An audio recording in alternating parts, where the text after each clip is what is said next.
Well, the Toronto Blue Jays finally scored more than one run, but they still dropped their third straight game with a 6-3 loss to the Arizona Diamondbacks, and man, am I glad that I stayed up till midnight for this one.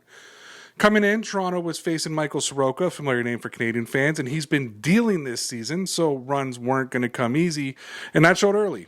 In the third inning, it looked like the Jays might catch a break when a routine fly ball hit by Ernie Clement got lost in the lights, but they couldn't take advantage, and that's been the story of the season, missed opportunities. Now, the big news came in the bottom of the third inning. Myles Straw replaced Dalton Varsho in center field, and it was reported that Varsho was removed with left knee discomfort. This is clearly terrible news, not just because it's another injured Blue Jay, but over the last week or so, Varsho has been Toronto's best hitter. And with Addison Barger, George Springer, and Alejandro Kirk out, Toronto can't afford to lose Varsho for any extended period of time. Now, Toronto did get on the board in the fourth thanks to some small ball, with Myles Straw coming around to score and make it 1-0. But Arizona responded quickly. Nolan Arenado tied it with a solo shot, and a rough fifth inning for Eric Lauer gave the Diamondbacks a 3-1 lead. But to Lauer's credit, he settled in and gave them 5 solid innings, keeping the game within reach. And one of the few bright spots was Myles Straw. After coming in for Varsho, he made an immediate impact, getting on base and then launching a solo home run in the 6th that cut the lead to 1.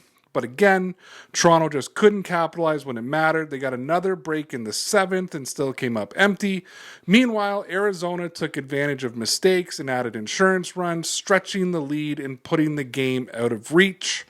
There was an interesting development happening out in the bullpen. It looked like John Schneider was getting Jeff Hoffman ready to face the bottom of the Diamondbacks order if the Blue Jays would have made it closer, meaning Louis Varland would have come in to face the best part of the Diamondbacks order.